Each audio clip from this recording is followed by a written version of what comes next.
Welcome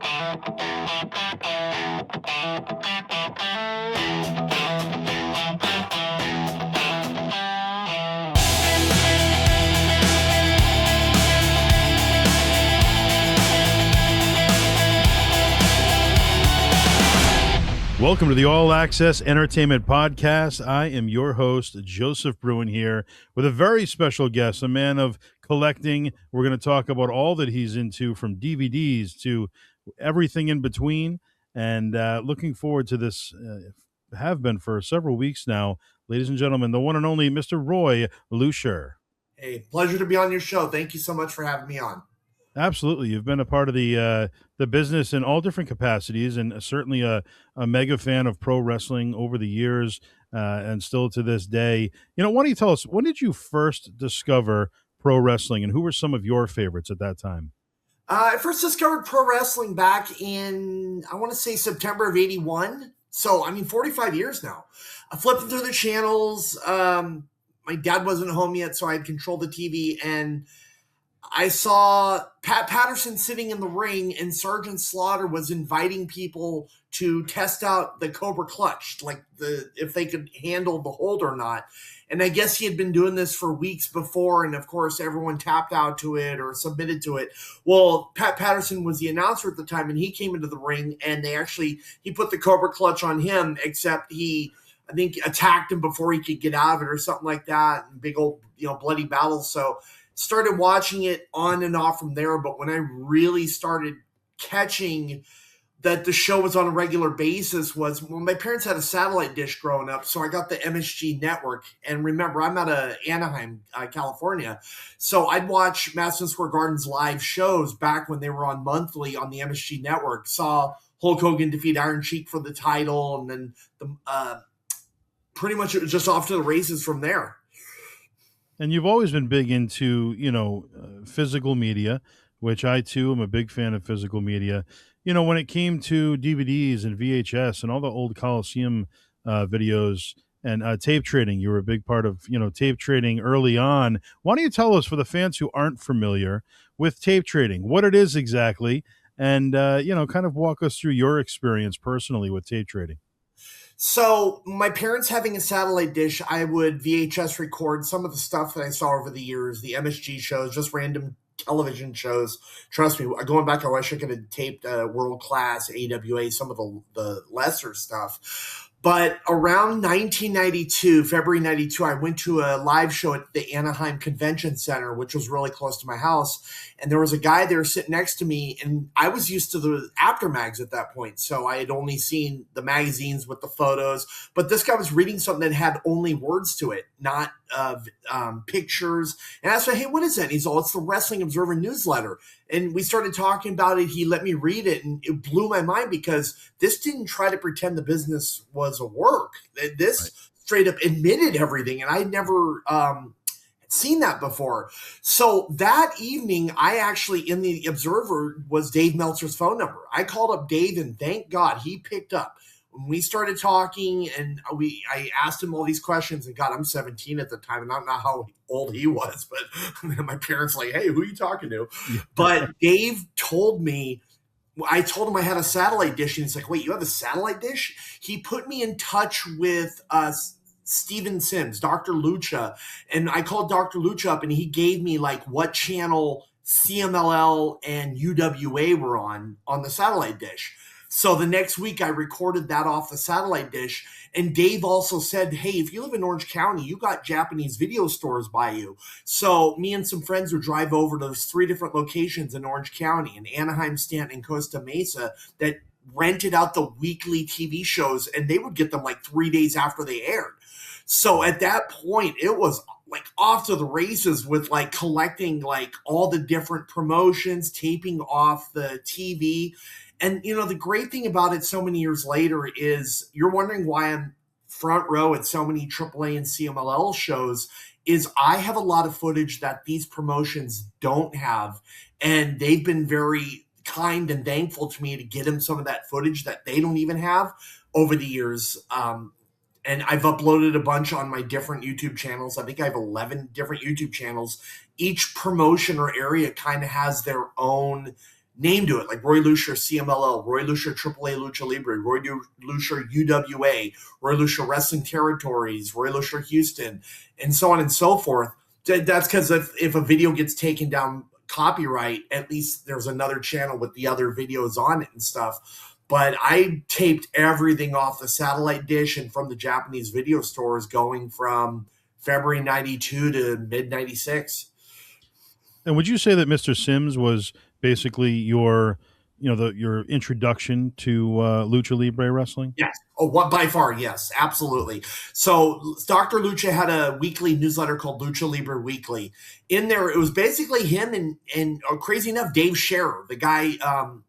Did he do onewrestling.com, or he did something with Mike Johnson that I Yeah. think now I think it's onewrestling.com, or and basically they would talk about the weekly TV shows. But Sims had amazing connections inside of Mexico. He would do the lowest of the lowest shows at the smallest arenas, but he was such a great storyteller, and he would tell you how he got to the arena, what it took to get tickets, what the kids were doing around the arena. And if you ever go to Mexico and go to an authentic lucha show, it's not even about so much about what you see in the ring. It's just the atmosphere outside of the ring. I've been to the junkyard, Zona 23 in Mexico City, and the kids are like 7, 8, 9 years old. And they're beating each other with the light tubes, deathmatch wrestling. And, Wow. there's a whole atmosphere to that and stuff. But yeah, AAA this was even before AAA started. I started doing all this. And then AAA started recording their shows. And then they came to Los Angeles. So I started going to those shows at the LA Sports Arena, and there was promotions in Compton, in Carson, in Bell, in Los Angeles that would usually have like lower lucha libre guys that were locals, but then the top match or the top two matches would be like stars from CMLL or AAA or Legends, stuff like that. And Anaheim and Los Angeles are maybe 30 minutes apart or 30 miles apart. So that was my whole young teenage years, was going to all those shows. And when it comes to the lucha libre stars, early on, I guess let's talk about early on when you were first introduced, and you're kind of seeing these people for the first time. Who were some of your favorites initially from lucha libre specifically? Emilio Charles Jr. is amazing. He had this style to him, and later he would become like known as El Rey de Beautiful, like the King of Beautiful. And the thing is, the dude's like ultra ugly, so people think it's like a rib on how he looked. And later he was a part of that group. Shocker had a group called Los Guapos, the Handsomes, and everyone in the group's like ultra ugly. So I guess it was like a part of the, like a thing to be a part of the group. You had to be really ugly. Right. But Emilio Charles Jr., Vampiro, crazy enough. And one of the things about Vampiros, when I first started watching, I mean, you obviously, you saw the Mexicans on the ring, but here's this guy, he's not Mexican, and he stands out. He looks like a rock star. But every time that you saw Vampiro wrestle, he would get beaten up. You would hear the crowd. You would hear screams from women at Arena Mexico and Arena Coliseo. And it was like, wow, this guy's like something special, because he's got all these women here that are like oogling over everything that he's doing. Vampiro wasn't like, he was only like a year into the business at that point, but the guys that he was with, like Pirata Morgan, Norman Smiley, Black Magic, I mean, his partners really worked with him and made him look like $1 million. He was great to watch. Raul de Jalisco, Cien Caras, Bestia Salvaje, Pierroth, obviously the Mascaras brothers, Mil Mascaras and Dos Caras. I mean, those are just amazing shows and amazing times to go to. Pierroth, Doc Hendricks' official pick to win the 1997 Royal Rumble. I remember that. Oh my God. I remember, they're like, who do you think is going to take it? And he says Pierroth, and everybody was, busting him after that. Pierroth, what do you mean? That's up there with the Bret Hart El Vandy thing. Exactly. Must have been a rib for sure on somebody, but yeah, a great memory indeed. And when it comes to that professional wrestling, that style, obviously a completely different style from here in the States, experiencing both cultures now for you personally, why don't you tell us the difference between the culture of being there at that show, in that audience, experiencing that culture there, and in comparison to maybe a big show here in the United States? I'm gonna say one of the things is the fans there still take it as a legitimate sport. Mm. The fans there, they cheer, they boo. You may get an occasional SOS Lucha, but you're not hearing the chants. You're not hearing the both these guys fight forever. I mean, it's very driven on cheer the good guys, boo the bad guys, and depending on the level of bad guy, it can still actually get pretty ugly. I mean, Jeff Jarrett in Tijuana a couple years ago was nearly started a riot. He came to the ring with a bag of tortillas and started throwing them at the fans. Oh man. And him and Karen, it was nuts. This is, I want to say 2024. This is only 2 years ago, Wow, and literally starting riots where fans are trying to hop over the rail and security has to get involved in stuff. man. And it's very, those emotions can be pulled down there very quickly. And you know what? After the show, if a fan runs into Jeff Jarrett, and Jeff's told me this, they ask for photos. Thank you for the show. Thank you for what you do out there and stuff. But the fans back versus in the 80s and 90s versus now, there's that line. I mean, it's a very rare occasion that a fan wants to take it a little further after the show, but they understand it's a show and what they're just drawing emotions out there. Now, when it comes to your DVD collection and VHS, why don't you tell us a little bit about that? Obviously you can't go over all of them, but what kind of pro wrestling are we seeing in there for the most part? Um, my favorite is obviously the Lucia. Looking for anything AAA or CMLL or UWA. UWA was a amazing promotion that ran at a building called El Torreal de Cuatro Caminos in Mexico City. This was the promotion in the 80s in Mexico City. They were drawing 2 shows a week, sometimes 22,000 fans, and they had working deals with WWF and New Japan. So like Hulk Hogan was there defending the WWF title against Kinect 8 months after he won the WWF title in a 2 out of 3 fall match. So Kinect won one of the falls by DQ. They bring in Antonio Inoki. So UWA, I love that stuff. But as far as my collection, I really try to stay to Lucha, but obviously I'll look at anything. Like I got reels down here by my feet, like all WWF at Madison Square Garden, ECW, Kevin Sullivan compilation tapes.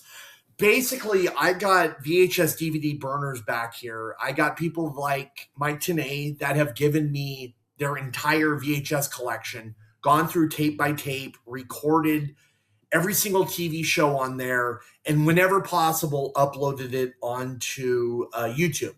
Now, there's some things, I'm obviously friends with a lot of people at WWE. I've been told, as long as it's not on the network, feel free to upload it. So I know they own NWA Saturday Night, WCW Saturday Night. I'll put some up because it's not up on Peacock, it's not up on any other streaming services, whatever. And they give me permission, so it's fine.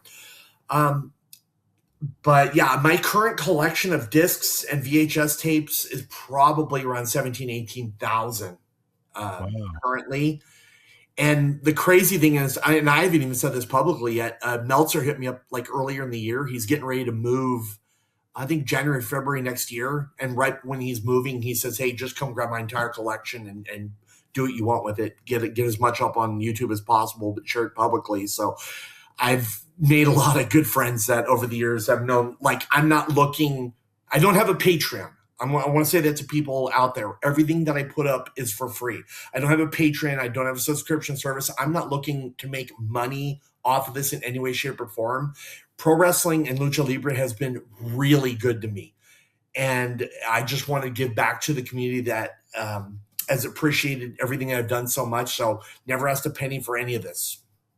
And I've seen a bunch of your pictures that you post on social media. You're always getting these excellent, figures in the package, all autographed and everything. Tell us a little bit about your figure collection. And a lot of those are very obscure, and the Lucha Libre figures in general. Where do you get them exactly?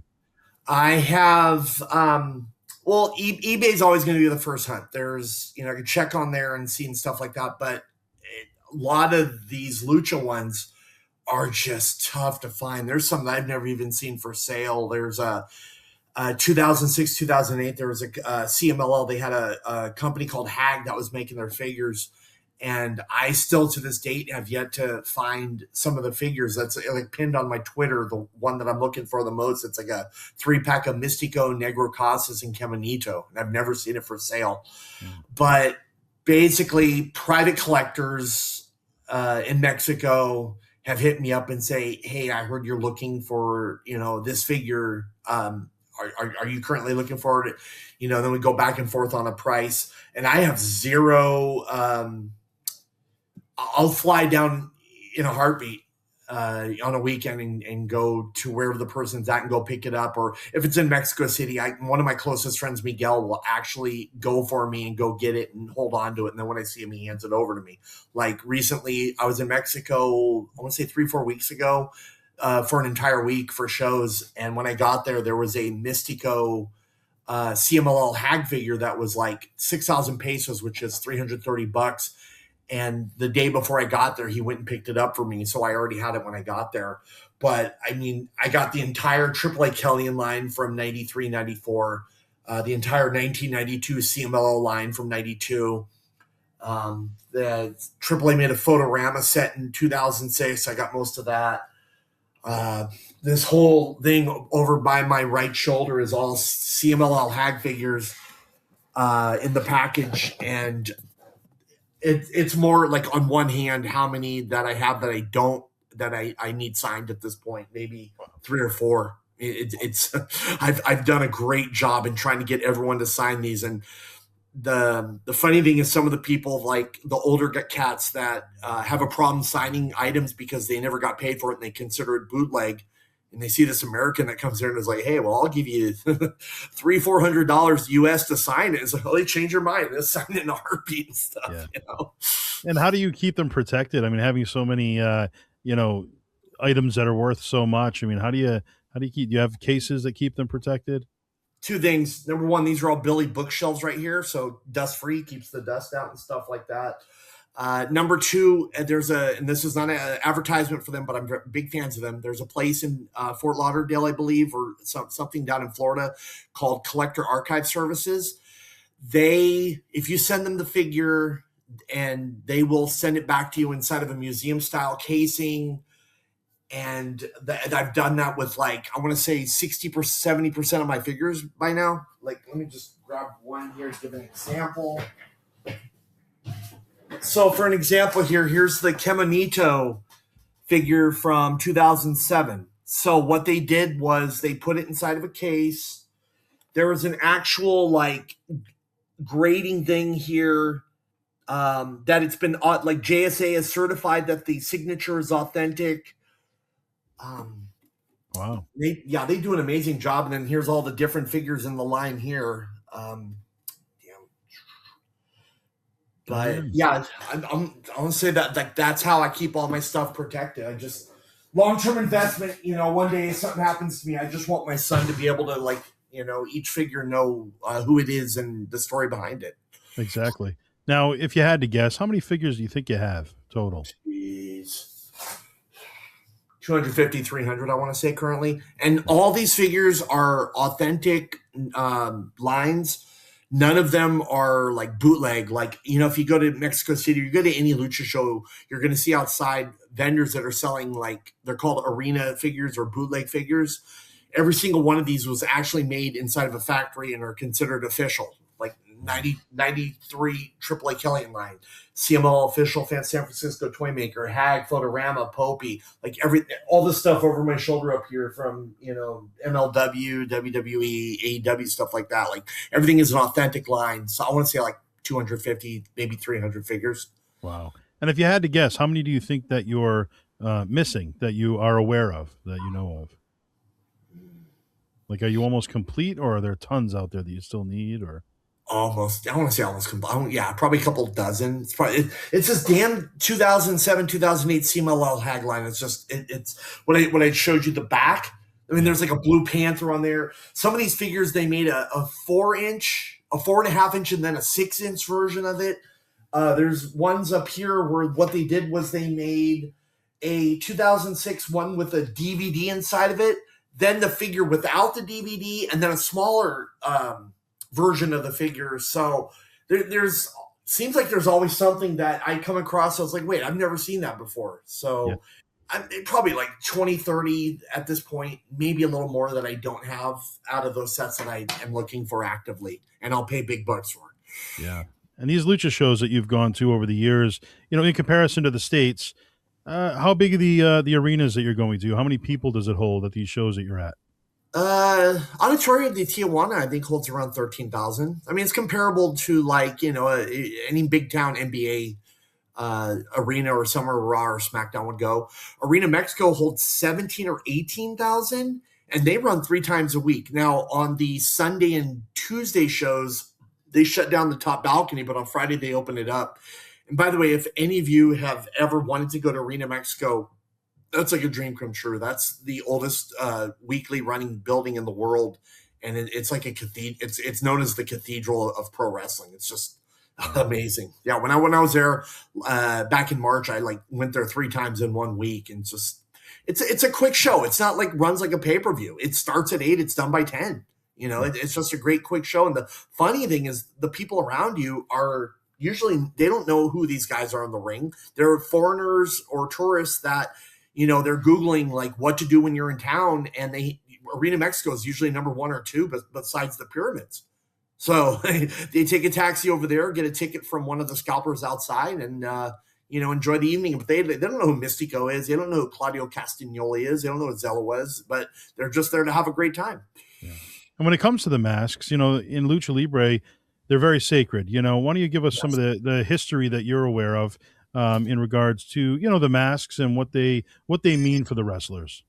So the mask wearing actually goes back to like the 20s and 30s in Mexico, even before El Santo. He was the biggest of all time, but he wasn't the first. So it was considered, they come out and they'd have an identity similar to like the old Aztec times in Mexico, where they would have a second identity when they were out fighting wars and stuff like that.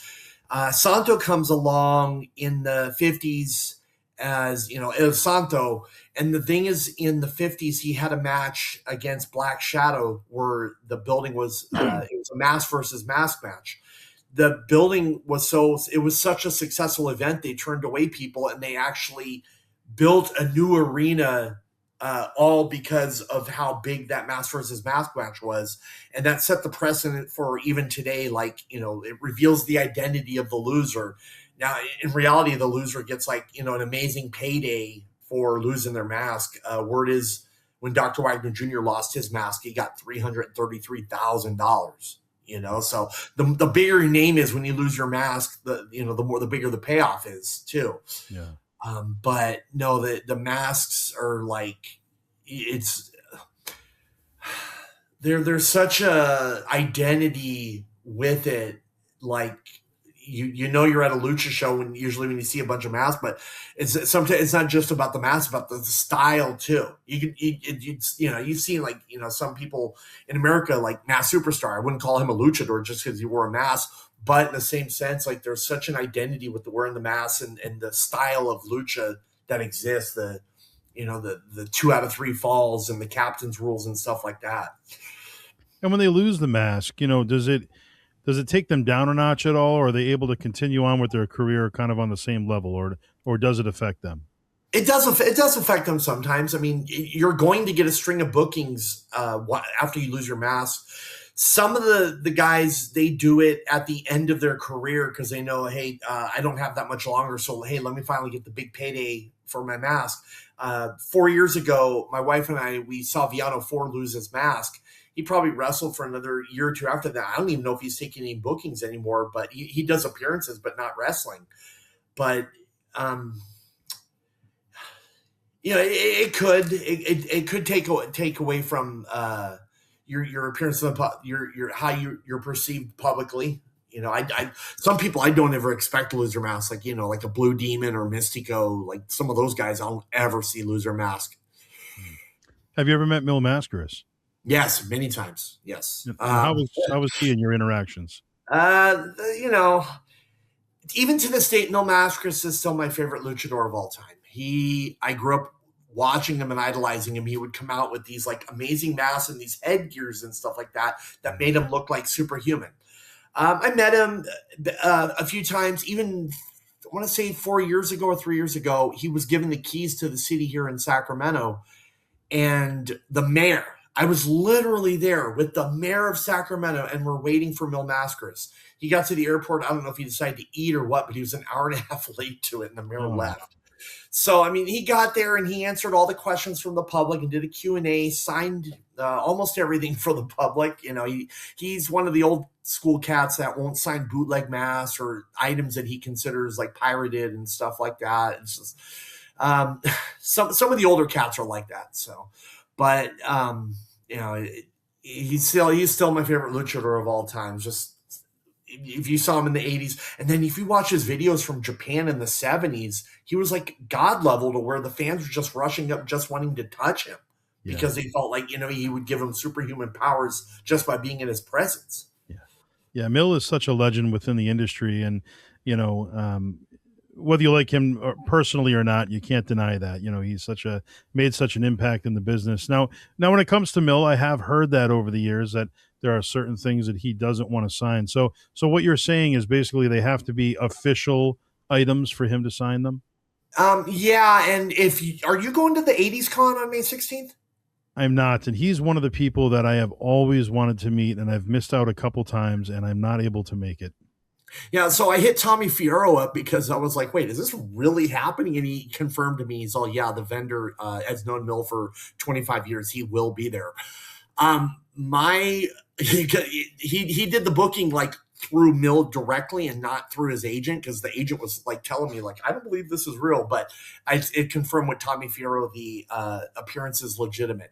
Now Mil's deal is if you bring him a mask that you bought outside of the arena and you want him to sign it, he ain't gonna sign it. However, if he brings masks to the event and $500 usually for a pro mask, it's depending on where it's at, whatever. If you buy that mask from him, he'll sign it, he'll put your name on it, and he'll put the date on it. I have some over my shoulder here, but yeah, on the tail of the mask, it will put the date, your name, and his name. You know, Para Roy, tu amigo, Mil Mascaras, January 6, 2023, or whatever date it was.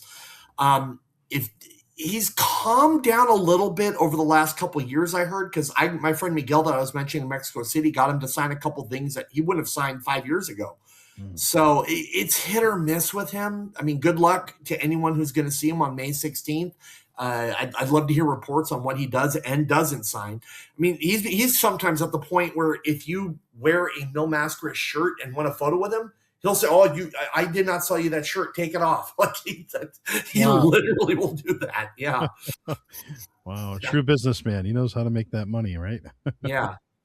Man. So when it comes to, you know, Lucha Libre, obviously being such a big fan, when they had the heavy involvement at the 1997 Royal Rumble, you know, like we spoke about Piroth and Cybernetico and Hector Garza and the Latin Lover, and, you know, all these guys were a part of it. At that time, what are your memories from that time period? You know, we were like, oh my gosh, this is amazing. So from what I understand, you know, Conan's a very close friend of mine. So Conan explained this to me, like this was basically to because WCW had all the luchadors at the time that Vince and Bruce wanted to work with AAA, thinking they would get the same thing out of that WCW did with the luchadors at the time. One thing is that WWE did not take into account, you just can't throw a luchador on TV and expect the fans to react to them a certain way. When they brought Kinect, Paraguayo, Tina Blas into the Astrodome or the Alamo Dome for the Royal Rumble in 97, the thing is the general fans do not know who they are. You come in, Paraguay is one of the biggest legends of all time, and he hardly got a reaction there. They did not build him up, and when he wrestles, he has one thing about the luchadors that were in WCW was they were fast. They did dives. They did these amazing moves the fans had never seen before, and the fans reacted to all that. You're not going to get the same reaction from a 60-something-year-old Kinect coming out there and doing what he does, and Pero and Tina Boss and stuff like that. The only highlight of that whole run with the AAA guys was there was Super Crazy. I believe he was called Venom, Hysteria. Some of the faster guys they actually got on Shotgun Saturday Night on the shows, and out of all that's the stuff that stood out the most because that was the style of the WCW cruiserweights. Was that the Super Astros show? No. So January 97, WWF had a show on called Shotgun Saturday Night that was on that.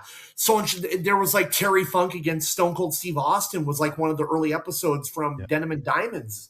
And then the Undertaker did the tombstone to Triple H when he was going down the escalator station or whatever that was. Yeah.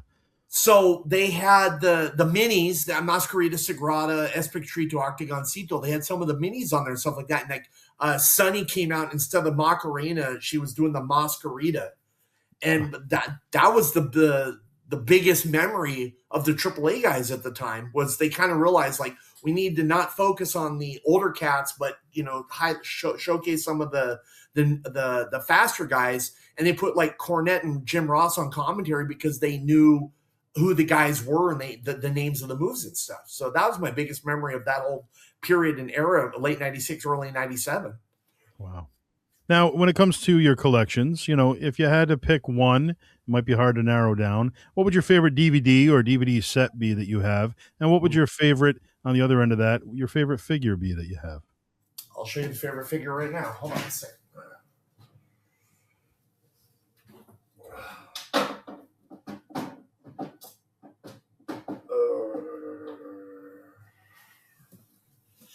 This is the only signed Rey Mysterio Jr. rookie figure in the entire world. Wow. Yeah. Look at that. What did he say when he saw that? He said his wife has one at home, like in the package, but other than that, this is the only one he's ever seen. As far as DVD set,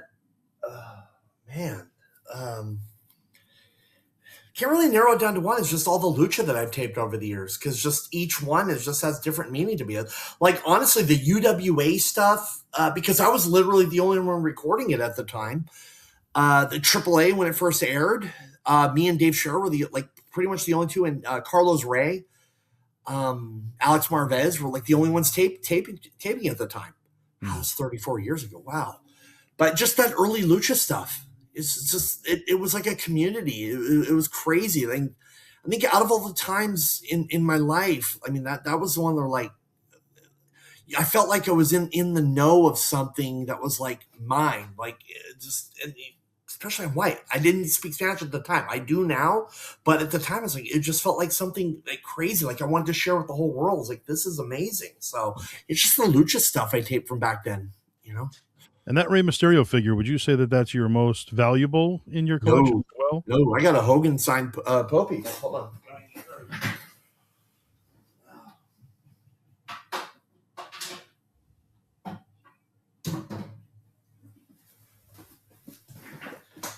Signed Hulk Hogan Popey figure, $100,000. Is it really? Yeah. Wow. Look at that. And the crazy thing is people open these just to get the trading card because of how valuable the trading card is. Even the card is worth a lot, right? Yeah, the card's worth a lot. There was a the hell is it? Jeremy Padour had a graded 10 and unfortunately lost it in the fire, the Palisades fire, like last January and stuff. That's awful. I know. It's a hell of a collection he lost, but yeah, everything here is insured. But so you may be the only one with a signed Hogan, right? No, I know two other people. David Peck, who he's on Twitter, and then I saw a guy in a group that actually had two signed Hogans in an import wrestling community on Facebook, and he literally there's a photo of him and Hogan together, and he's got two signed. But those are the only four signed that I've ever seen. Wow, what a piece! That's fantastic. Matt Cardona, he does his action figure podcast, the Major Wrestling Figure podcast with Brian Myers and Mark Sterling. Mark Sterling came over here and filmed my room, and that was a huge focus was that Hogan Popey on his video. And he's asking me, what one figure here are you most proud of? And I go, no, it has to be the Ray. So the thing is, I did not even know those Japanese figures existed until the late 2010s. Like, Mm. growing up, I knew about the Kellyans, the WWF LJNs, the Hasbros, the CMLF figures. I didn't know about these Japanese figures until like 10 years ago. But Yeah. these Kellyans, I remember I'd be going to shows in Compton every Friday night at a place called Salon Zacatecano. And Ray and Psychosis both worked those shows. And I always told Ray, dude, if you come across one, I'll give you $100 for it and stuff like that. And he was never able to find them. I would even be in the Observer. Do you remember, you an old Observer reader? No, I mean, I was aware of it, but I never had it. There was a section in the Observer back in the days, the 80s, the early to mid 90s, called the Reader's Page. And people could write Dave and say, this is my address. I'm currently looking for these tapes, these figures, this collectible, and I have this in return. And you go back to the old Observers, the Reader's Pages, you'll see me in there a lot. Like Roy Lucier in Garden Grove, California is looking for the Rey Mysterio AAA Kelly in action figure. And when I finally found that figure, I think it was like, what year is this? 2026. I want to say 8 years ago, I was on eBay. And the thing is, like, there's different settings on eBay. There's regular eBay and then there's international eBay. One day I hit international eBay. Lo and freaking behold, there was like the Ray out of Germany for like 220 euros, like $200. And I was just like, I told my wife, you're not going to believe this. There's one on here right now. So I bid on it, and then I set my alarm for 5 a.m. because the bidding ended at 5:10. I was just ready to, like, overbid if possible to get it. No one else saw the bid, and I got it for 200 US dollars. Wow. Yeah. I was once outbid on an Andre the Giant original promo photo, autographed. This was probably 2008, maybe somewhere around there. And, times were different, even just back then. Pricing was a lot different. And I lost the bid because it ended overnight and I didn't shoot high enough. And I lost it by 50 cents. Oh. And it sold for only about $150, where now an Andre the Giant minimum starts around $6,000, Yeah. and Yeah. it's just crazy how things fluctuate. Where did it start for you with the figures? What would you say? Do you remember Oh, what the very first figure was for you? yeah. Christmas 1984. My parents got me the entire first Series 1 LJN line. The Hogan, the Sheik, the Snuka, the Andre, the Stud. All 5 of the figures I got for Christmas.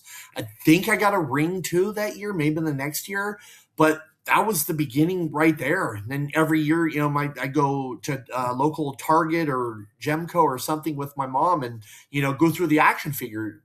Same thing I do today. I go into Target or Walmart and I go through the action figure line just to see what's there.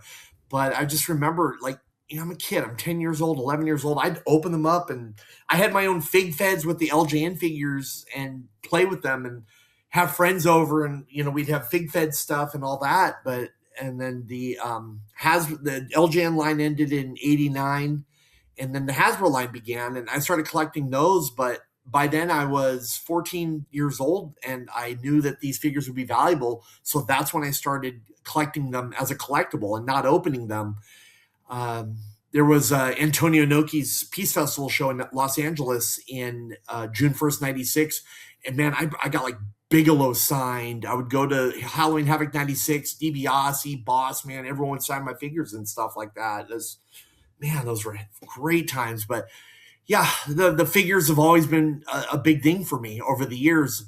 And the great thing too is when I do see something and I kind of like question the pricing, my wife's all, "Do you not have it yet?" I'm like, "No." She's all, "Go ahead. You're probably never going to see it again." And usually she's right. Yeah. Now, your focal point for figures, obviously now present collection, would be the Lucha, would be the Japan. But do you still have the WWF figures? Nah, I think I sold them late 2018, 19. Just I think I sold everything as a lot on eBay, like all the open figures with the broken arms and the paint spotted all over them and stuff like that. Funny story was I could have got back into the Hasbro line. There was a lady that contacted me who lived here in Sacramento, early 2020, and her husband had passed away tragically in an auto accident going to a Costco on Christmas Eve. And she hit me up and she's like, my husband was a huge pro wrestling fan. We'd have pro wrestlers over at the house and these guys would sign figures for him and stuff like that. So she invites me over to start inventorying everything because she's all, I never followed it. I didn't know whatever. I get over there and she's got it like signed Owen Hart Hasbro's, signed the Rock stuff, signed like it's like what the heck, like, and she's all, yeah, there was this blonde guy that came over, she said fell and died, and I was like, wait, there's a whole bunch of signed Owen stuff here. I was thinking she's all, name your price on it, and I'm just like, I can't, like, oh. So I hit up Brian Myers, and I was like, Brian, you need to know this. And I shared photos with him and everything, and I put him in touch with her, and Brian bought like all the signed stuff from him from her at the time and stuff. I couldn't get back into the WWF figure game at that point. It didn't feel right. So I passed along to somebody. Now Brian Myers pretty much, he's got every signed figure of living. And obviously there's ones like Ludwig Borga, Giant Gonzalez, Andre the Giant that we don't know if they ever signed any figures. But yeah, as far as WWF, maybe some close friends. Like I got a Dirty Dom, Daniels. There's a funny story behind that. Gerald Briscoe, some close friends I'll have up on the wall. But that's not my focus anymore. Is the WWE figures. I remember Giant Gonzalez did a mail order with Legends of the Ring, and they were facilitating it. And he was in Argentina at the time, and he was very ill. It was shortly, before his passing, and he signed a bunch of stuff. So I wonder if there's a Hasbro out there. You never know. Yeah, I've asked Bill Alfonso, and he can't recall. He's not sure. I think Alfonso was there for another private signing a few months before his passing too, in the States or something. Yeah, I'd love to know. Him and Ludwig Borga are the two that we just don't believe, and maybe Kerry Von Erich, we just don't believe that any signed exist. And think about this too. It wasn't until the last 10 years that fans of getting things signed learned about paint pens, because back in the day it was always a Sharpie or an actual ballpoint pen to get the item signed. Look at all the Rick Rude signatures. A lot of Rick Rude do exist on the Hasbro, but we don't know. Now the paint pens bring everything up. That's the great thing about all my Lucha over here is everything's signed in paint pen. Nothing's in Sharpie or whatever. The Kellyan line over here, like I didn't know about paint pens yet, so Ray signed it, in Sharpie, black Sharpie, gold Sharpie. It's a different time. But now everything's in paint pen. It's brighter. You've seen some there's a Big John Stud El Jan figure that I've seen signed in Sharpie, and it's been in the sun, and it's so old that the Sharpie signing is disappearing. You talk about the legendary Antonio Inoki, the great Antonio Inoki. What was that experience like? I saw the picture of you guys together. What was it like meeting Antonio Inoki in person? Inoki was amazing. Inoki was a legend. As a kid, I can remember growing up and watching the Bad News Bears go to Japan. So I knew who Inoki was from that as a kid. And then I would see occasional videos on ESPN or some sports channel where they would talk about this mythical match between Muhammad Ali and Antonio Inoki. And, as a kid, you don't know if this is actually real or if, it's a work or a shoot or whatever. You don't know at the time. So I heard in the Observer in, I want to say mid to late 95, that Meltzer was saying there was going to be Antonio Inoki promoting a show here with all these different promotions here. And then a week before, I want to say in late December, Meltzer tells me, oh yeah, he's going to have a press conference here where he's bringing in the top stars at a hotel in Los Angeles. So I went to the press conference, met Inoki there. I brought a whole bunch of Japanese magazines with me. I got like 4 or 5 signed Inoki magazines in my collection when, I think the year before he had fought Great Muta. And the crazy thing was at WrestleCon last year, I actually brought all the ones that Inoki signed for Muta to sign as well. So they're dual signed now and stuff. But Inoki was so kind to me, and he was amazing. He listened to me mark out for his legendary battles with like him and Akira Maeda, him and Fujiwara. Um, and the crazy thing was a week after the press conference, I was contacted by Steve Nakata, who I believe he was the son-in-law of Inoki at the time, and they no longer have anything.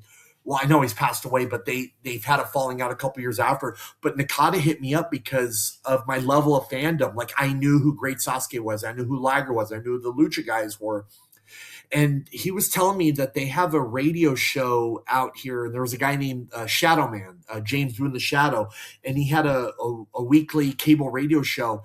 And he told me, we want you to host this show because we want you to promote the Peace Festival and to come on here and to tell all the people about all the different wrestlers that are going to be on the show from all the different promotions and stuff like that. And that was all Inoki's doing.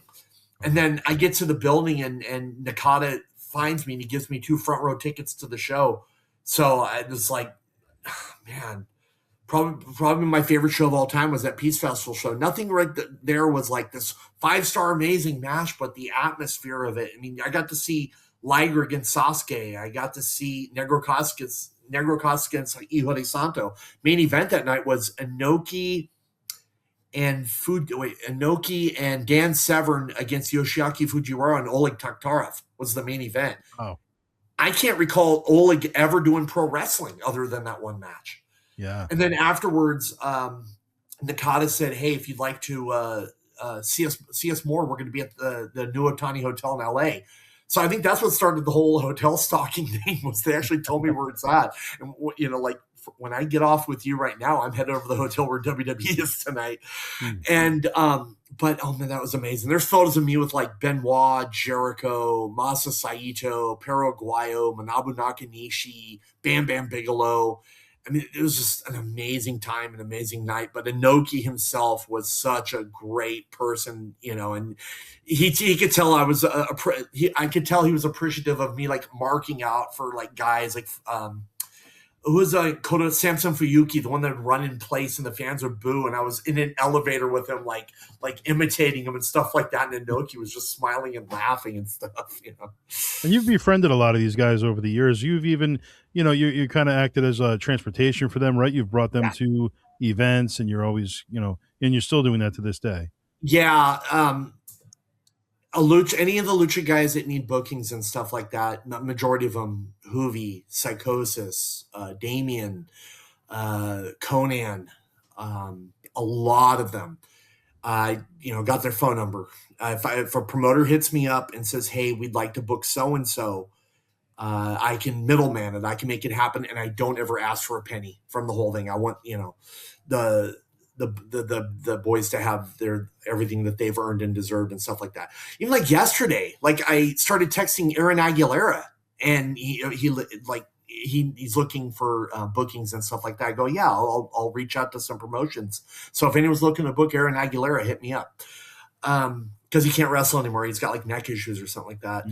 But yeah, I anything I could do to put a few bucks in the boys' pockets. It's great people that I've met over the years that have been good to me, and the least I could do is try to find them some bookings whenever possible.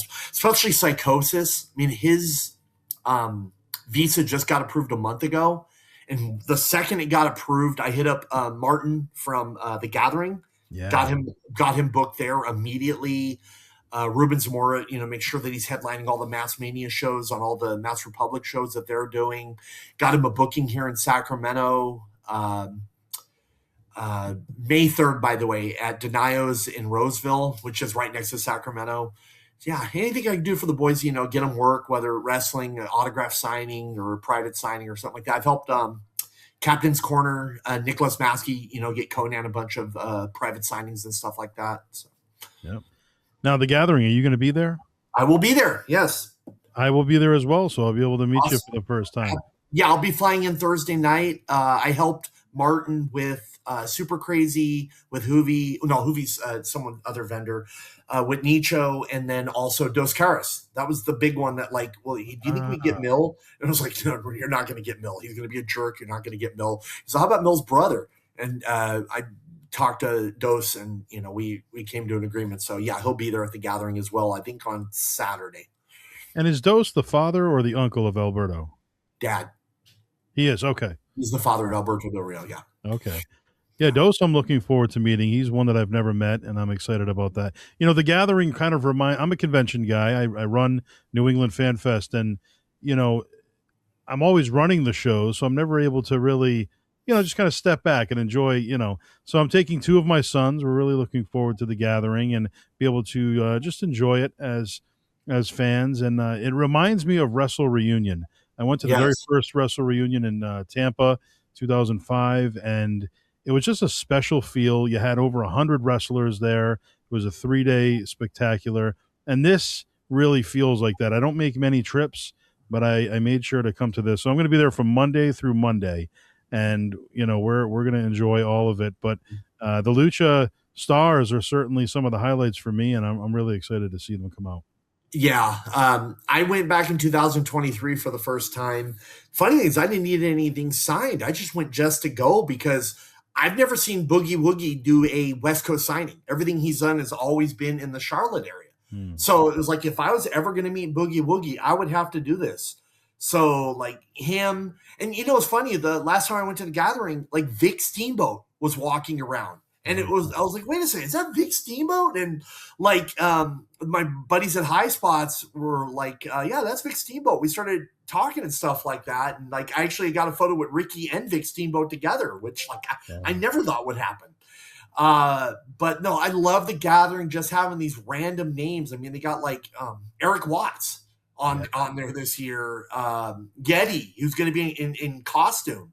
Yes. They announced Luger today. It's like, and Kevin Marson I've talked to at Premiere. It's like he still has a bunch of names that he's looking to announce soon. So I mean, it's a great time and a great atmosphere. It's very exciting. And, real quick, why don't you just give us your Mount Rushmore, specifically Lucha Libre wrestling? Who would that be? Top 4 of all time, any era. All time: El Santo, Blue Demon, Mil Mascaras, Rey Mysterio Jr. And then here in the States, what would your Mount Rushmore be of pro wrestling in general, just as a whole? God, take all the luchadors out. Hulk Hogan, Luthez,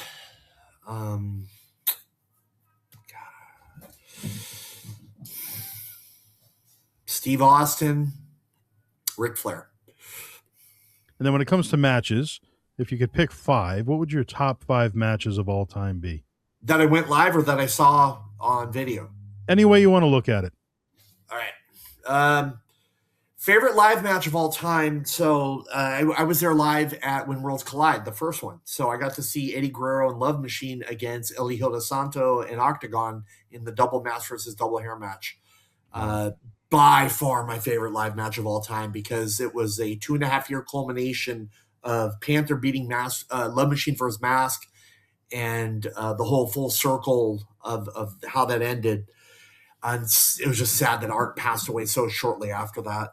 Let me see. So Danny Crawford and Doug Furness against Kenta Kobashi and Shiyoshi Kikuchi. They had a match May of 92 for the All Japan, All Asia tag titles. I could watch that over and over again. That is such an amazing match. Akira Hokuto and Shinobu Kandori from the first All Japan Women Dream Slam.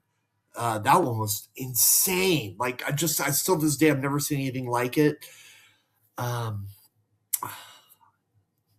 Ultimate Warrior, Randy Savage, career versus career at WrestleMania 7. So I was there live for that. And the thing to me is, like, at that time, I would love for somebody to say if this is true or not. Can you recall the first time that you saw a match where both guys kicked out of each other's finishers? I can't, like, to me, this was the first time. Like, Savage did the 5 elbows off the top and Warrior kicked out of it. But remember this too, was Warrior did the press, the slam, and Savage kicked out of that too.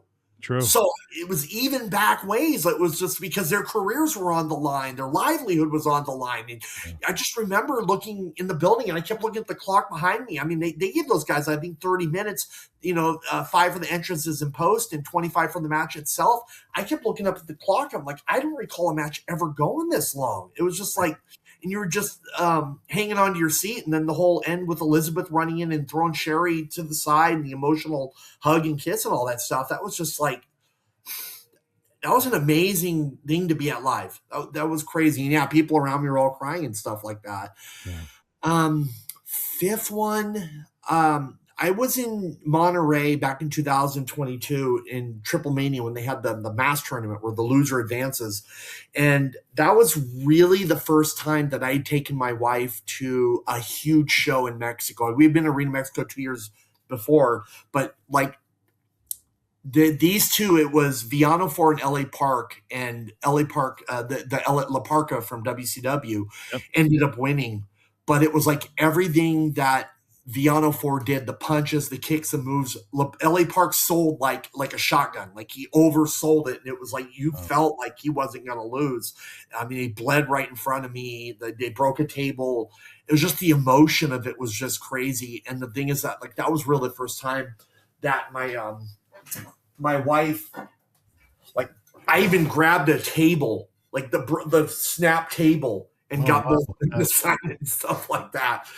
The match just meant a lot to me, and a lot of it had to do with like my fandom. I could tell my wife over and over how amazing and great some of these matches were over the decades, but that was the first time she witnessed herself like this emotional roller coaster back and forth, and to see her face and be there with her and stuff like that.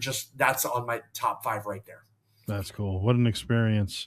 Yeah. I want for the fans that aren't familiar, royswrestlingvault.com, just kind of tell us, what we can expect on there. Obviously, you mentioned some of it, but I'd love to hear all about it. So I have a website where I put some of my videos up, my channels. Now, you're not going to see the videos directly on there. I just have a list of like what videos that I have. It's for historical purposes. It's more of a catalog for me to remember what I got. But I have, as I mentioned earlier, 11 different YouTube channels. All the channels are listed on there. Roy Lucier, WWF, Roy Lucier, UWA, CMLL, AAA, Houston, All Japan Women, Japanese Indies, things like that. And just, I try my best. I remember someone showed me a comment on Reddit when someone goes, hey, do you watch Roy Lucier's channel? He's all, yeah, but he doesn't put things in order. It's hard to find things. So I actually, if you go to my All Japan channel or any of them, you're going to find, you put AAA 1992, you'll see a playlist on there with all the videos in order from like May 16th, May 23rd, all the weekly shows that I have. Same with All Japan, everything 84, 85, 86, all in order by the weeks, the shows and stuff like that. I also try to put on there the complete show and then the match by itself. Yeah, that's my biggest thing is just putting the videos up. And I'm a truck driver. I deliver water bottles Monday through Friday, sometimes Saturday. So I get home and spending time with my wife, my cats, and doing my videos is kind of like, how I like to relax at the end of the day. And your involvement in the wrestling business over the years, what would you say your greatest challenge has been? And then on the flip side of that, most rewarding for you? Most rewarding by far is getting the lucha stuff at Cauliflower Alley. The everything involved with the lucha award at Cauliflower Alley is 100% me.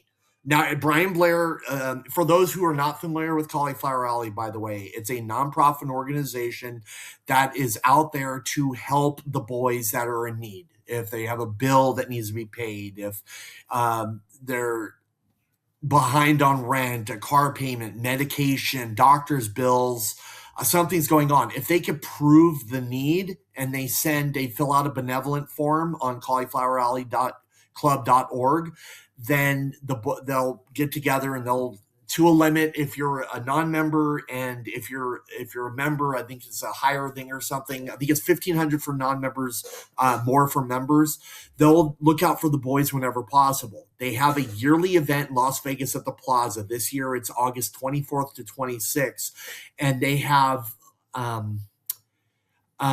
big awards, the Luthez Award, the Iron Mike Mazurki Award. Last year we had Natalia get the big award, Mick Foley get a big award, and stuff like that. Back in 2020, so there was they finally came up with the Lucha Libre Award back in 2018, and the first one, Carmine Despirito, got Blue Demon Jr. In 2020, Brian Blair hits me up and says, "Hey, this certain person we want to give the Lucha Libre Award to." And I told him that person has wrestled a handful of times in Mexico, but really wouldn't be considered a luchador. Give me a minute. Let me call somebody up and let me get you a different person for the award. He's all, who would that be? I go, how about Rey Mysterio? He's all, oh, dude, that'd be great. Call up Ray. I tell Ray about the award and stuff like that. And Ray goes, oh, I'd be honored. In fact, I'm moving to Vegas later this year, so that'd be great. So in 2021, I got Rey Mysterio the Lucha Award. The following year, I got Conan the award. The following year, I got Damien the award. Following year, I got Negro Casas the award. Last year, I got El Fantasma, the father of Santos Escobar, the award. And we do have an award winner for this year that's already set in stone. But that's been the biggest thing to me. Not just the awards itself, but the fact that in Mexico, they're not aware of Cauliflower Alley. I've helped over a dozen luchadors in need of financial assistance be able to get that through Cauliflower Alley, and they would not have known about it.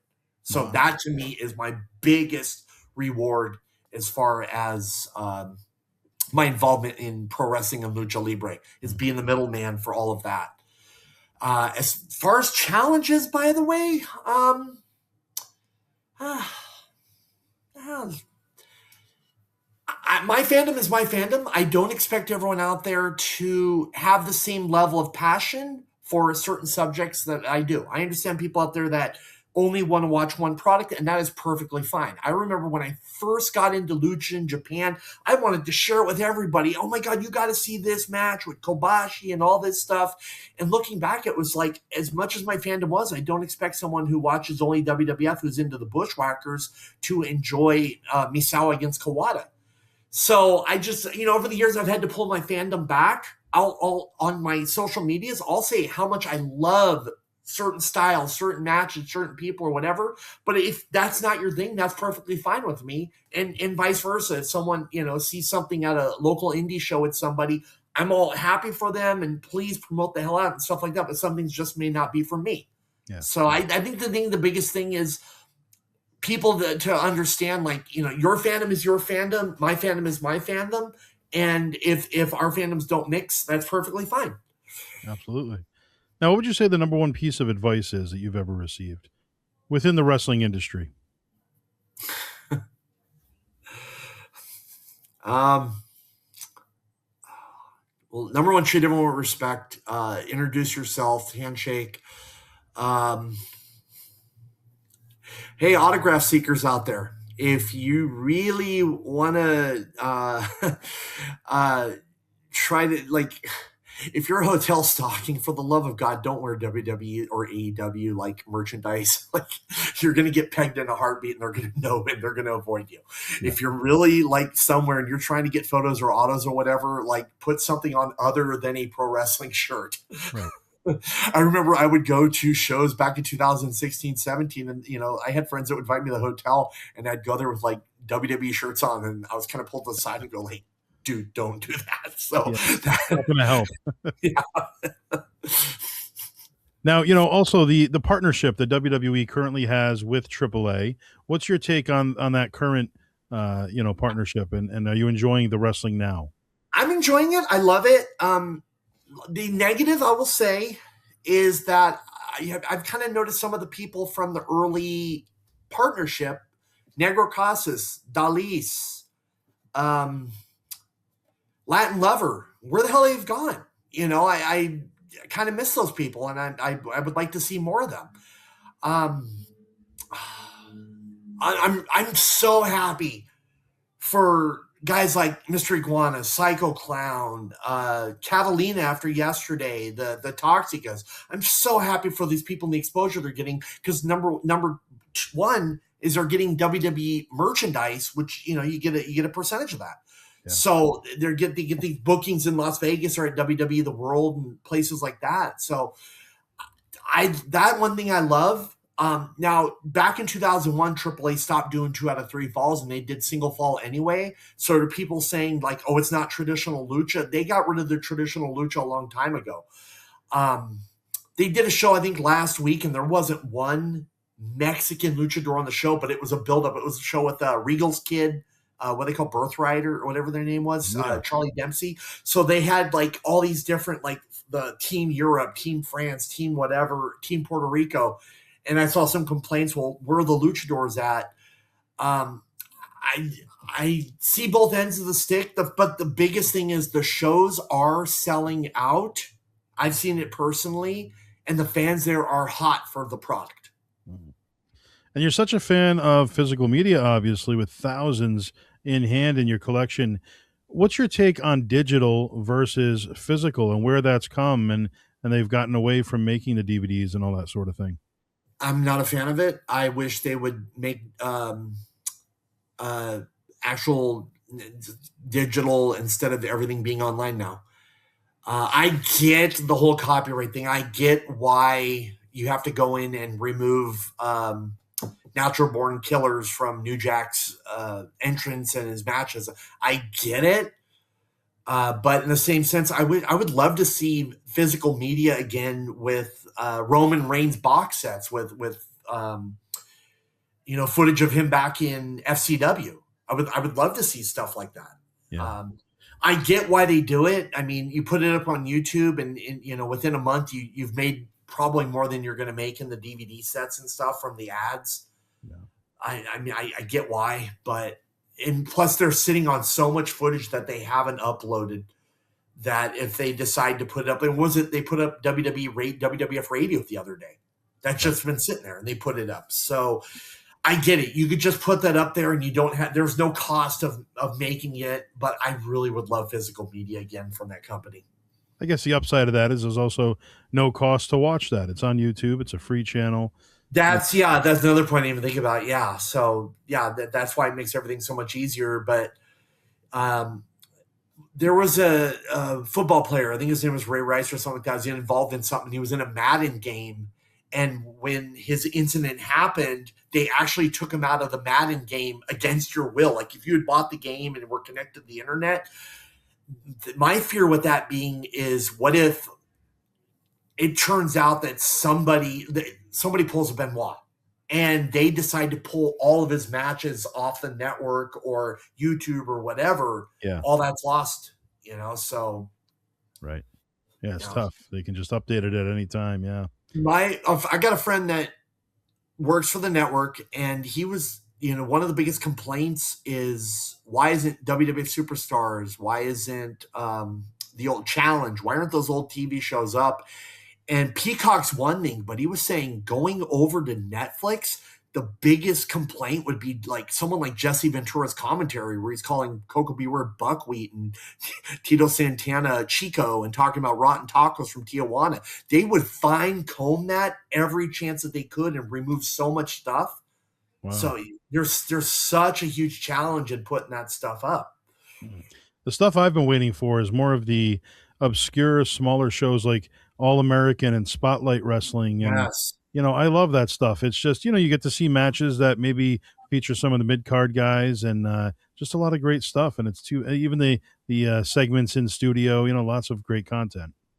I grew up on TNT and primetime, so I remember those segments. Like Heenan, remember every week he'd make fun of Big Boss Man's mom, and then there was one primetime where Big Boss Man's mom actually showed up at the end. Right, yes. Yep. That's what it's all about. You got to love that kind of stuff, Now, if you had to pick, as we wind down here, your number one moment as a wrestling fan or involved in any way, what would that number one moment be, whether it be behind the scenes or as a collector or whatever? The Inoki Peace Festival that I mentioned earlier, by far. It was an amazing time. Now you got a fandom that would fly around the world for shows and stuff like that. Back then, it wasn't like that. I mean, sadly, that show did not do good numbers. They papered the hell out of the town, and most of the people there were the Mexicans that knew who Perro Aguayo was. So that's why if you watch it back on YouTube or whatever, you'll see like the fans really, only cared about the Mexicans. There was because they papered the hell out of it. It was probably 2,000-3,000 sold and 6,500, 7,000 in the building, and half of it was papered. They were just giving away tickets left and right. But from a fan perspective, like nothing will just ever top that. These wrestlers flying in from Japan, from Mexico, having shots, having Cape Cods with Oleg Taktarov, hugging Yoshiaki Fujiwara. I mean, there's just so much about that. There's a story of Super Dragon as a fan going up to Great Sasuke and asking him for his autograph, but the media was nearby. And Sasuke was ready to like fight him because he's like, that is not me. He's like, no, sir, please, can I have your autograph? We knew what he looked like. No, that's not me. And like it was getting tense for a minute and stuff. And yeah, that's before he became a wrestler. Just so many stories from that evening. And the Peace Festival would definitely be number one on my list. And Mattel now is, they're supposedly going to be putting out all the AAA superstars. Are you going to be purchasing those, or because you don't do WWE, are you not going to be? If it has a AAA logo on the box, I will 100% have it in my collection. Nice. Yes. Awesome. Yeah, hopefully it does. I mean, you gotta pay homage to the organization. You can't make it all WWE. I mean, I'm actually really close with Bill McKenna, who makes the figures for Mattel. Like we just went to Triple Mania last year together, and he's kept me in the loop about what could and couldn't be coming down the line in the future. Excellent. Well, we look forward to it for sure. Lots of potential, lots of great stuff coming down the line. And, fast forward many years from now, what will you want your legacy to be? How do you want to be remembered? Just someone that enjoyed pro wrestling. I love this business. It's been good to me. It's been really good to me. Just someone that just loved pro wrestling. Someone that just, as a kid, turned on the channel, saw something that, was a spectacle unlike anything else I've ever seen. Like a movie, like a Terminator type movie that just captured my imagination. And being a white guy that grew up, near Los Angeles and going to all these shows, lucha shows, and I'm the only white guy there, and no one ever gave me shit for it. No one ever said, "Hey, you're not welcome here." And years later, I started going to lucha shows in Mexico, and just as a whole, the country has been amazing to me. And someone just cares passionately about history. I want to put the history of lucha libre and pro wrestling out there. And also in the same sense, too, someone that cares a lot about animals. I do a lot of TNR, trap, neuter, return for cats here in the Sacramento area. And that's something I'm extremely passionate about. I do feed several feral colonies. Just something I'm extremely passionate about as well. It's just someone who, cares about animals and cats and TNR. But awesome. Also, the pro wrestling community is just something I love and love dearly. Well, Roy, thank you for all your contributions. Thank you for, all of your passion that you've put into this business, and really appreciate you taking the time to be here today.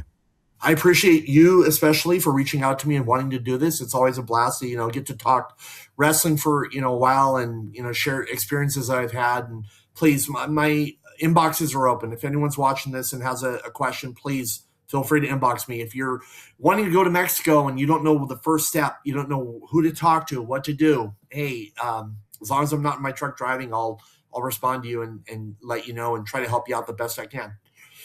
Thank you so much, and looking forward to seeing you at the gathering for sure. Absolutely. Got to get a photo op there. And for the great Roya Lucier, I am Joseph Bruen, and this has been the All Access Entertainment Podcast. Don't forget to like, subscribe, leave your comments. Love to hear from you, the fans, what you thought of this episode, who you'd like to see next time, and we will see you all next time.